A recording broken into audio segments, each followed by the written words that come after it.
Hello student, this is Priyanka Srivastava, your chemistry teacher.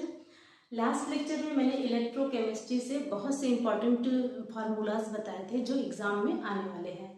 तो कुछ उसमें से इम्पॉर्टेंट लॉज और फार्मूलाज बचे हुए हैं जिनको आज मैं डिस्कस कराऊंगी। तो चलिए पहला हम एक फार्मूला पढ़ते हैं, फैराडे लॉ से रिलेटेड है। फैराडे का फर्स्ट लॉ इसे बोलते हैं, फैराडेज फर्स्ट लॉ। फैराडे की फर्स्ट लॉ के अकॉर्डिंग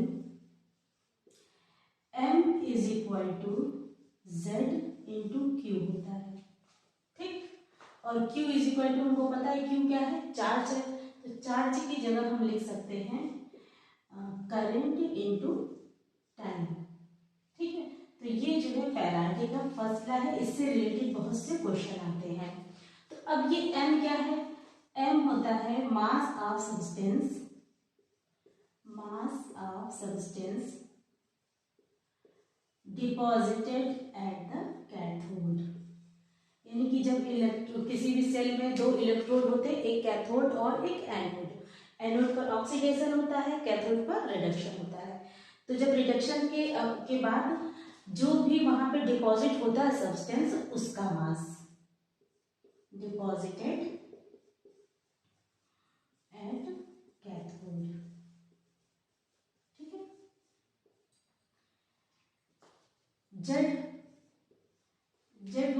जेड के बराबर होता है, ये होता है equivalent wait, equivalent weight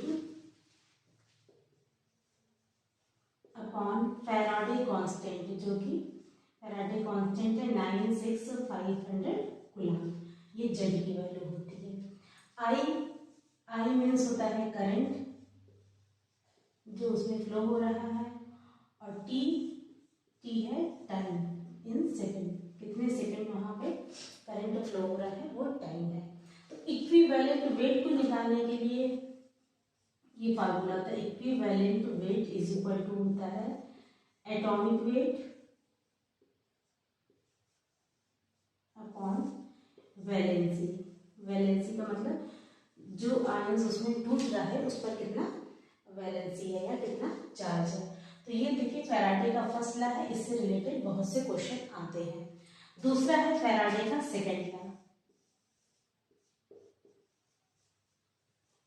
Faraday second law. Faraday के सेकंड लॉ के अकॉर्डिंग डिफरेंट टाइप्स के इलेक्ट्रोलाइट में अगर सेम क्वांटिटी का इलेक्ट्रिसिटी पास हो तो वहां पे जो सब्सटेंस का फॉर्मेशन होता है वो उनके इक्विवेलेंट मास के बराबर होता है।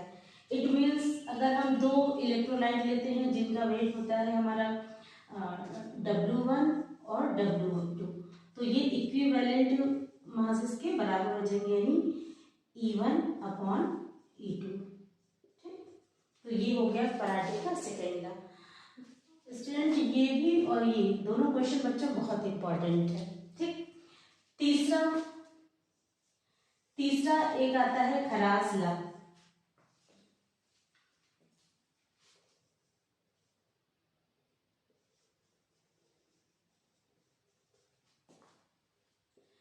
खरास लॉ, इसके अकॉर्डिंग एट इनफाइनाइट डाइल्यूशन, यानी कि किसी भी इनफाइनाइट डाइल्यूशन में जो मोलर कंडक्टिविटी होती है, ठीक, वो मोलर कंडक्टिविटी कैटायंस की मोलर कंडक्टिविटी प्लस एनायंस की मोलर कंडक्टिविटी के बराबर होती है। ये जो हमारा स्मॉल v प्लस है या स्मॉल v माइनस है, ये नंबर ऑफ कैटायंस और एनायंस को शो करते हैं। कैटायंस है और ये नंबर ऑफ एनायंस है। जैसे मान लीजिए कोई हम एग्जाम्पल लेते हैं, यहीं पे एग्जाम्पल ले रहे हैं, मान लीजिए हमने लिया कैल्शियम क्लोराइड, ठीक। अब हमको इसकी मोलर कंडक्टिविटी निकालनी है इनफाइनाइट सॉल्यूशन पर, तो हम ऐसे लिखेंगे lambda not CaCl2 is equal to, अब यहाँ पे कैटायन कितने बनेंगे, कैल्शियम क्लोराइड, यानी कि कैल्शियम पर +2 का चार्ज होगा और क्लोरीन पर -1 का चार्ज होता है। अब चूंकि क्लोरीन 2 है तो यहाँ पे बैलेंस हो जाएगा। तो नंबर ऑफ कैटायन कितने हो गए 2 लैम्डा प्लस 1 और यहाँ पे V माइनस की जगह हम क्या लिखेंगे 2 माइनस 1 और लैम्डा नॉट। ठीक है, या फिर हम ऐसे भी कर सकते हैं, इस 2 की जगह हम लिख सकते हैं कैल्शियम 2 प्लस और इस 2 की जगह हम लिख सकते हैं 2 Cl माइनस। तो ये इस तरह से एक एग्जाम्पल हो गया जो फरासला से रिलेटेड होता है। फोर्थ जो है एक इम्पॉर्टेंट है बहुत ज़्यादा इलेक्ट्रोकेमिस्ट्री का इक्वेशन होता है जिसे हम नरिस्ट इक्वेशन करते हैं, उससे रिलेटेड बहुत से क्वेश्चन आते हैं बोर्ड एग्जाम में। तो नरिस्ट इक्वेशन सबसे पहले मान लीजिए कोई अगर इक्वेशन दिया हुआ है, मान लीजिए कोई हाफ रिएक्शन है, जैसे हम ले लेते हैं A प्लस बी, ठीक, और यहाँ बन जा रहा है C प्लस डी। अब हमको पता है कि यह ऐसे कर लेते हैं A से A प्लस बन रहा है, ठीक, और B प्लस से सिर्फ B बन रहा है। अब यहाँ पे हमको पता है कि A का ऑक्सीडेशन हो रहा है और B का रिडक्शन हो रहा है। यहाँ पे इसका ऑक्सीडेशन हो रहा है, यहाँ पे इसका रिडक्शन हो रहा है। तो एग्जाम में जब भी नरिस्ट इक्वेशन लिखने के लिए आएगा तो एक मतलब सेल रिएक्शन दिया होगा, उससे हमको नरिस्ट इक्वेशन निकालना रहता है। नरिस्ट इक्वेशन में जनरली जो है ईएमएफ निकाला जाता है, यानी इलेक्ट्रोड पोटेंशियल सेल का निकाला जाता है। तो इलेक्ट्रोड पोटेंशियल जो सेल का होता है वो E not cell minus 0.0591 upon N log molar concentration of oxidation upon molar concentration of reduction। ठीक, जैसे मान लीजिए हम, और n क्या है, n होता है नंबर ऑफ इलेक्ट्रॉन्स। किसी भी रिएक्शन में या किसी भी सेल रिएक्शन में कितने इलेक्ट्रॉनों का फ्लो हो रहा है। जैसे अब यहाँ पे क्या हो रहा है, ऑक्सीडेशन में 0 से +1 चार्ज बन रहा है, यहाँ पे भी +1 से 0 बन रहा है, यानी कि यहाँ पे इलेक्ट्रॉनों का जो बैलेंसिंग है वो कितना है +1 है। तो यहाँ पे n की वैल्यू हम +1 रख देते हैं। जैसे एक कोई एग्जांपल, हम इसको कहते हैं नरिस्ट इक्वेशन, इसको कहा जाता है नरिस्ट इक्वेशन। इससे रिलेटेड जैसे मान लीजिए हम एक एग्जांपल बताते हैं। जैसे मान लीजिए हमारा एक एग्जांपल है Z प्लस कॉपर 2 प्लस, उसके बाद बन जाता है जिंक 2 प्लस और कॉपर। ठीक, कॉपर जो डिपॉजिट हो जा रहा है वो सॉलिड में होगा, आयंस जो होते हैं वो एक्वस में होते हैं। ये हो गया। ठीक, अगर अब जैसे ये एक सेल रिएक्शन दिया हुआ है, अब इस पे आ जाएगा कि इसमें ईएमएफ निकालिए अकॉर्डिंग टू नरिस्ट इक्वेशन, या दे देगा सिर्फ इस सेल रिएक्शन में नरिस्ट इक्वेशन को दर्शाइए या रिप्रेजेंट करिए।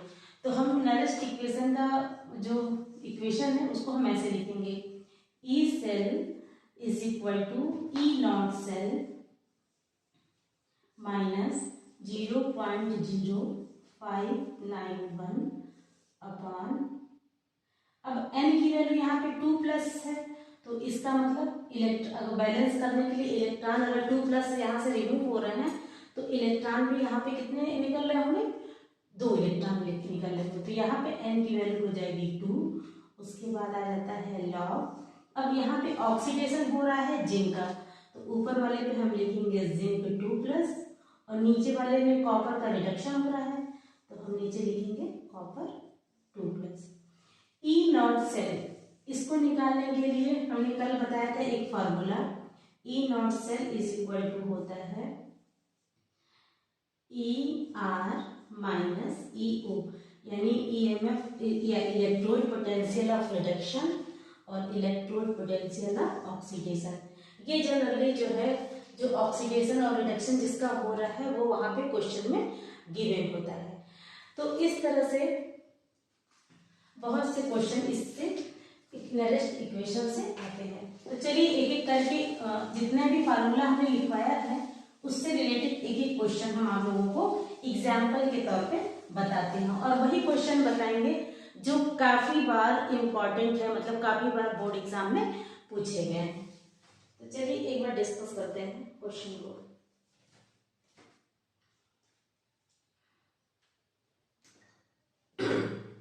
जैसे मान लीजिए एक क्वेश्चन है,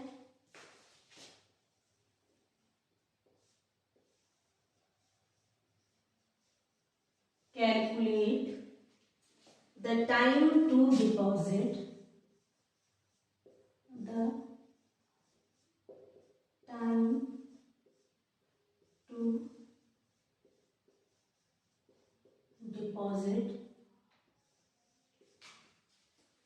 1.27 gram of copper at cathode इसका मतलब कि कैथोड पर कॉपर के इतने ग्राम डिपॉजिट हुए हैं, ठीक है, और कितने टाइम में डिपॉजिट हुए हैं वो हमको कैलकुलेट करना है।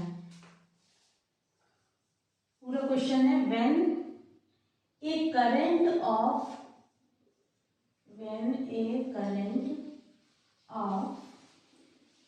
2 एम्पियर was passed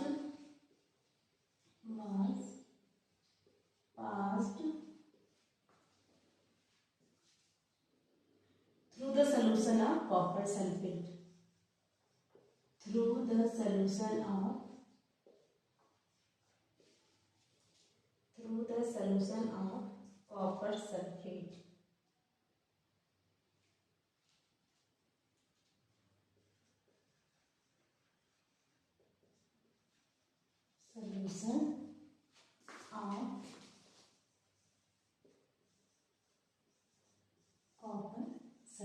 की क्वेश्चन है, और इसमें गिवन है मॉलिक्यूलर मास ऑफ या molar mass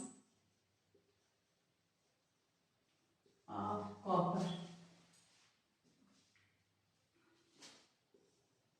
is equal to 63.5 gram per mole. ठीक,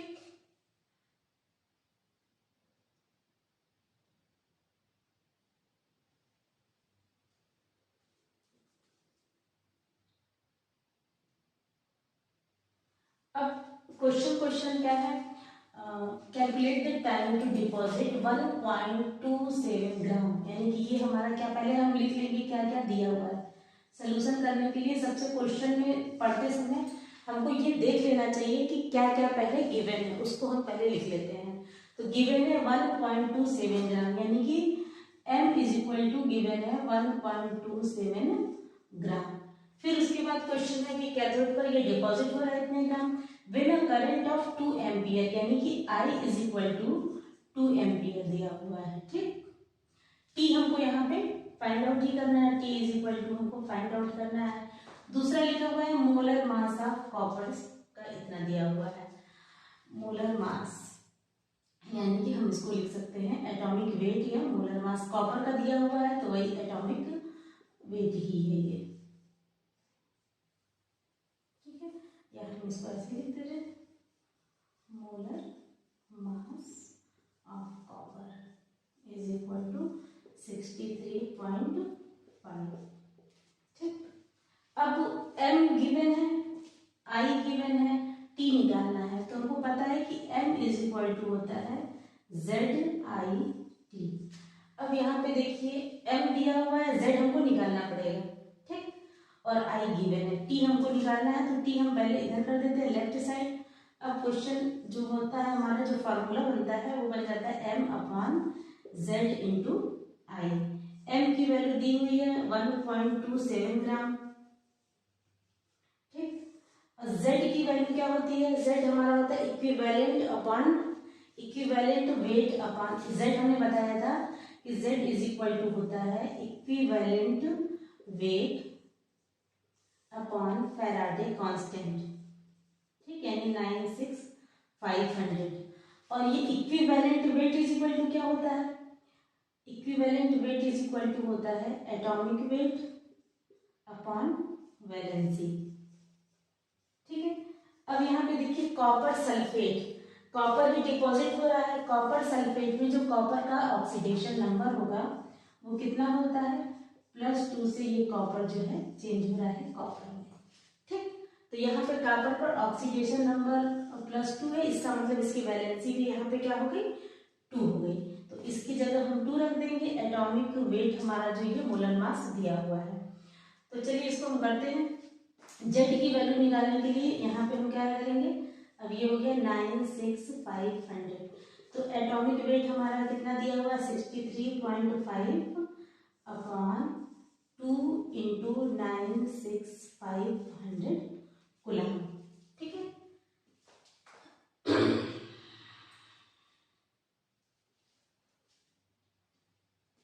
इतना दिया हुआ है।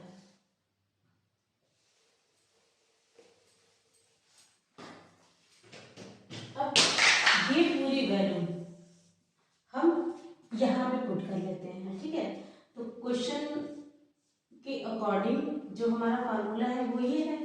तो पूरा सॉल्यूशन ऐसे हो जाएगा 1.27 अपॉन जेड की वैल्यू आ गई हमारा 63.5। ठीक, और ये पूरी वैल्यू क्या हो जाएगी, ऊपर की तरफ चली जाएगी, यानी यहाँ पे आ जाएगी 2 इंटू 96500। ठीक है, अभी आई की वैल्यू हमने नहीं रखी है, तो आई की वैल्यू हो जाती है 2 एम्पियर। 2 एम्पियर दिया हुआ, यहाँ पे हमने 2 रख दिया, 2 और 2 कैंसिल हो गए। ठीक, ये वाला अगर हम पॉइंट हटाते हैं तो नीचे जो है 2 जीरो बढ़ जाता है, ये वाला पॉइंट हटाते हैं ऊपर 1 जीरो बढ़ जाता है। ठीक है, ये 2 जीरो और ये 2 जीरो आपस में कैंसिल हो जाते हैं। ठीक है, अब 635, अगर हम 635 को मल्टीप्लाइड बाई 2 करते हैं तो 1270 आ रहा है, यानी कि ये पूरा इससे कटेगा। ठीक है, और यहाँ पे आ जाएगा 2। तो ओवरऑल हमारा क्या बचता है, 2 इंटू 96500 इज इक्वल टू आ जाता है 1930 सेकेंड। तो ये हमारा टाइम जो है कितना जाता है, 1930 सेकेंड, 1930 यानी 1930 सेकेंड में जो है 2 एम्पियर के करंट जो है प्रवाहित होता है। तो इतना डिपोजिशन कॉपर का होता है। नेक्स्ट क्वेश्चन,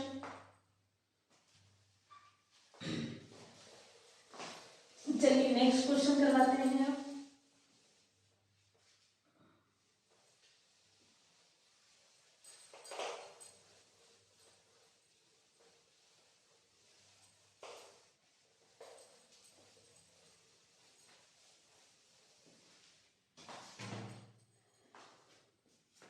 नेक्स्ट क्वेश्चन लिखते हैं जो कि नरेस्ट इक्वेशन से रिलेटेड है। Calculate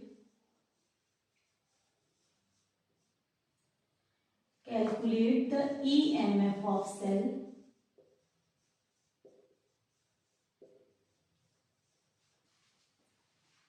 in which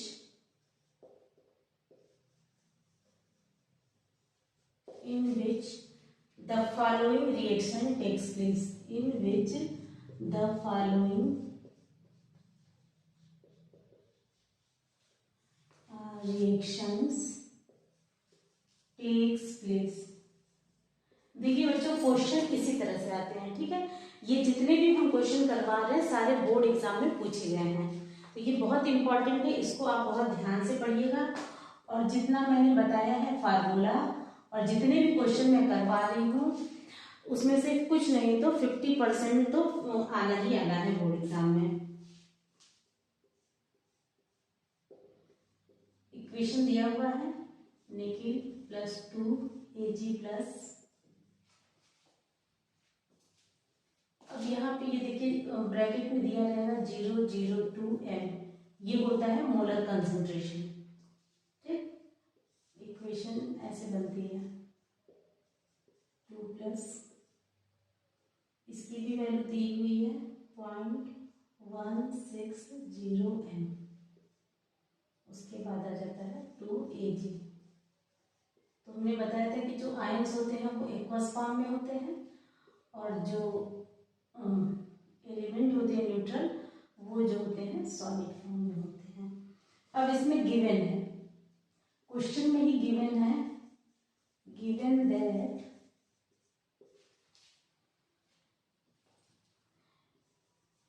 E naught cell is equal to 1.05 volt. ठीक, तो अब देखिए ये क्वेश्चन दिया हुआ है इतना। अब इसके लिए हमको क्या चाहिए, ईएमएफ ऑफ सेल निकालना है।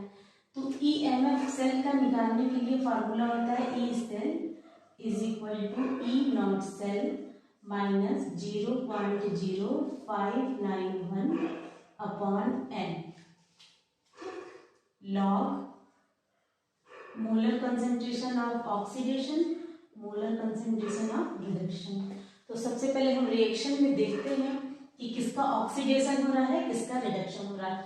अब ये देखिए निकिल से ऑक्सीडेशन नंबर निकिल 2+ पे आ रहा है। न्यूट्रल एटम का हमेशा ऑक्सीडेशन नंबर 0 होता है, तो 0 से +2 पर आ रहा है, इसका मतलब यहाँ पे ऑक्सीडेशन नंबर इंक्रीज कर रहा है। तो यहाँ पे निकिल का क्या हो रहा है, ऑक्सीडेशन हो रहा है, तो हम यहाँ पे निकिल का मोलर कंसेंट्रेशन लिखेंगे।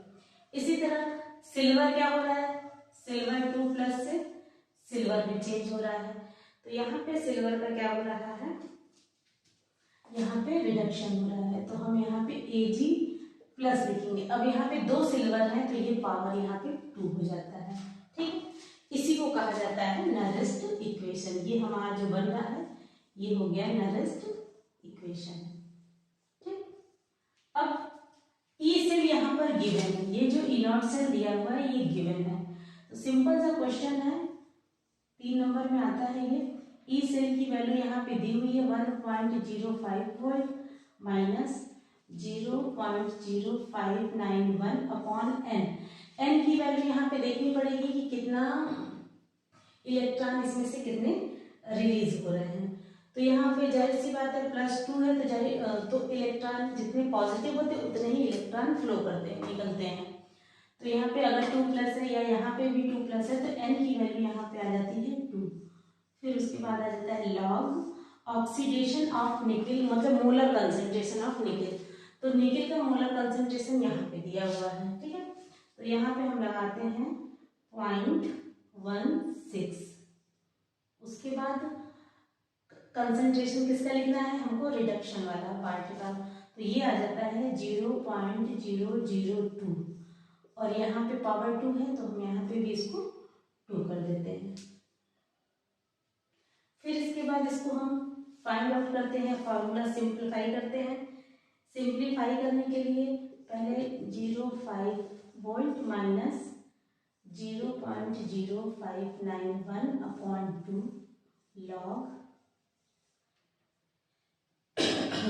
0.16 और अब इसको सिंप्लीफाई करेंगे तो यहाँ पे क्या आ जाएगा, 2 का जो स्क्वायर होता है वो 4 होता है और इनटू इस पॉइंट को हटाएंगे तो 3 0 आ जाता है। ठीक है, 3 0, इसको 3 0 का अगर करेंगे तो 6 आ जाएगा, तो यहाँ 10 का पावर -6 लिख देते हैं। ठीक, अब इसके बाद इसको और सिंप्लीफाई करते हैं, 1.05 वोल्ट माइनस 0.0591 अपॉन 2 लॉग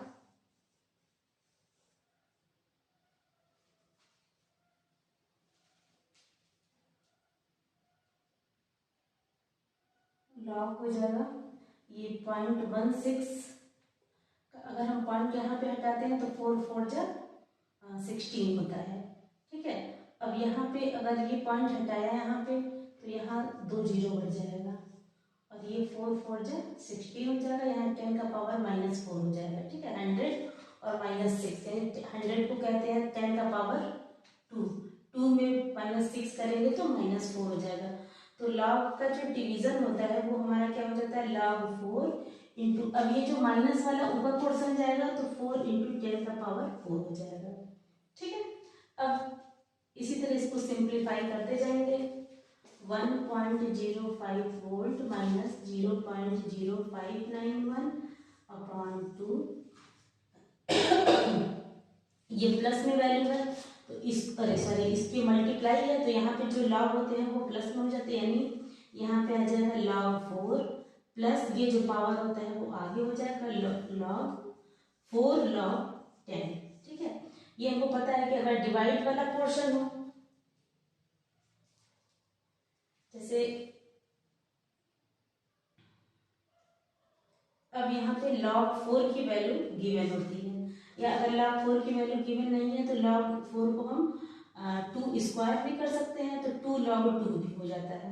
ठीक है, तो लास्ट में क्या आता है हमारा -0591 अपॉन 2। अब log 4 की वैल्यू log टेबल में दी रहती है, उसकी वैल्यू होती है 0.6021 प्लस, और log 10 की जो वैल्यू होती है वो 1 होती है, तो यहाँ पे आ गया 4।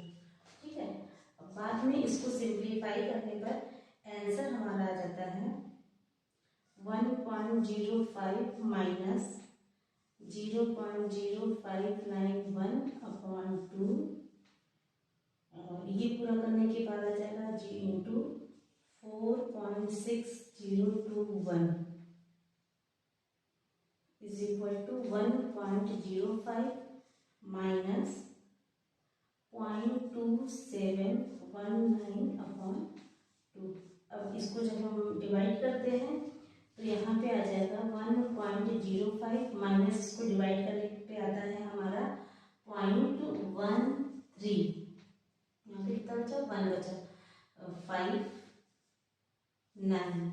इसको माइनस कर देंगे तो हमारा आंसर आता है 0.9141 वोल्ट। ठीक है, तो ये हमारा जो 0.914 आया है ये हमारा ईएमएफ आया है सेल का। तो इस तरह से ईएमएफ निकालने के लिए हम नॉलेज इक्वेशन का यूज करते हैं। नेक्स्ट क्वेश्चन हमारा है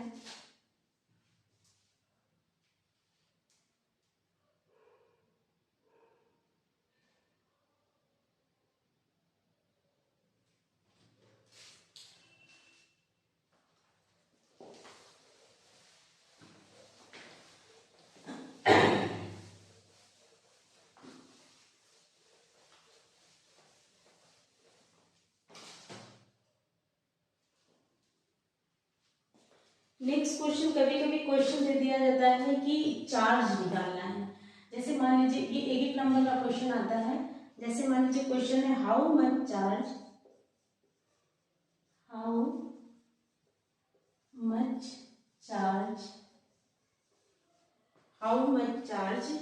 इज रिक्वायर्ड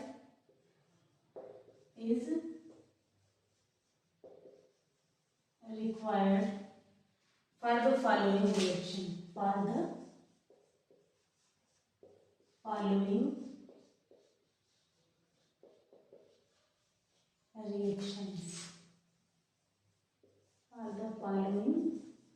रिएक्शन।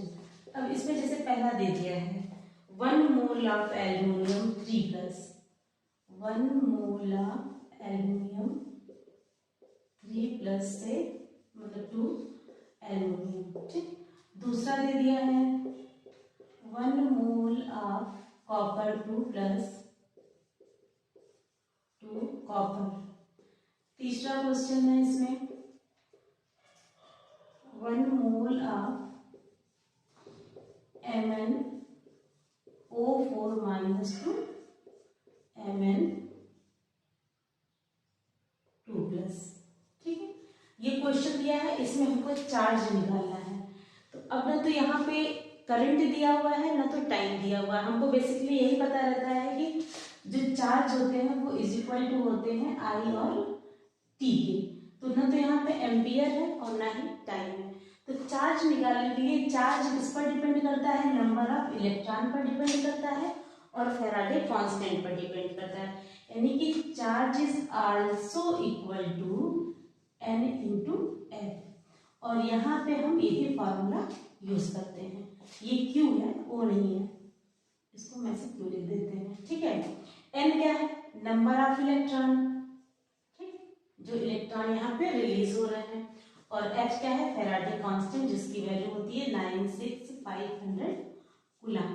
तो अब जैसे देखिए पहला क्वेश्चन है, यहाँ पे क्या हो रहा है, एल्युमिनियम 3+ से एल्युमिनियम बन रहा है। अब जिधर पॉजिटिव चार्ज होता है उधर ही इलेक्ट्रॉन हम जोड़ देते हैं ताकि न्यूट्रलाइज हो।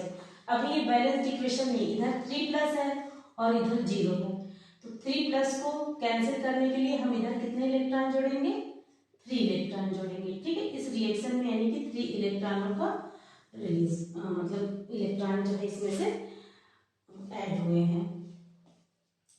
तो अब यहाँ पे n की वैल्यू क्या हो गई, 3 इलेक्ट्रॉन। तो यहाँ पे इस वाले जो क्वेश्चन में है, यहाँ पे अगर हमको चार्ज निकालना हो तो चार्ज इज इक्वल टू होता है n इंटू एफ, यानी कि 3 इंटू 96500 कूलम। मल्टीप्लाई कर लीजिए, मल्टीप्लाई करने के बाद आ जाता है 0, 15, 9,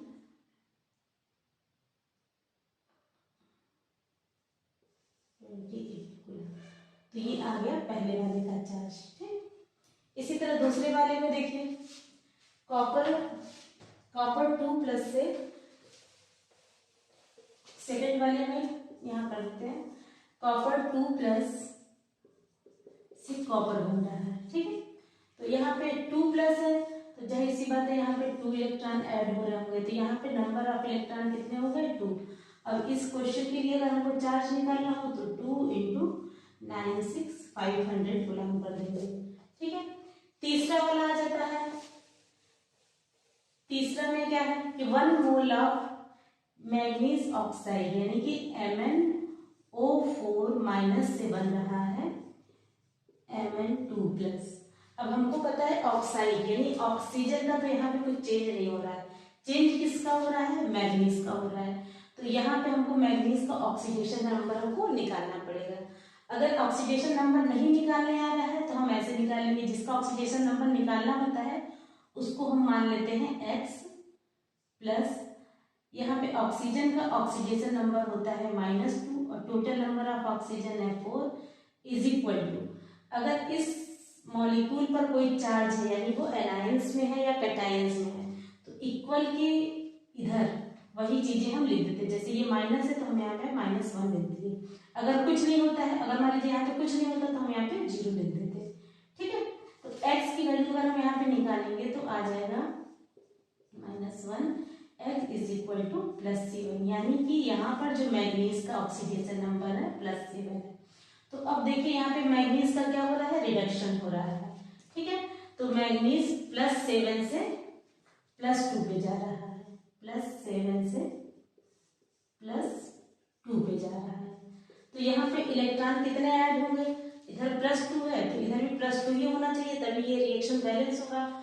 तो यहाँ पे 5 इलेक्ट्रॉनों को हम ऐड करेंगे, यानी कि इस रिएक्शन में n is equal to 5 electron है।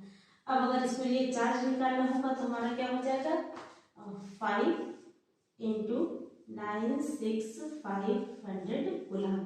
ठीक है, तो इस तरह से अगर कोई क्वेश्चन में अगर एम्पियर वगैरह नहीं दिया है या करंट नहीं दिया है और हमको चार्ज निकालना होगा तो हम सिंपल एक फार्मूला अप्लाई कर देंगे, Q is equal to N।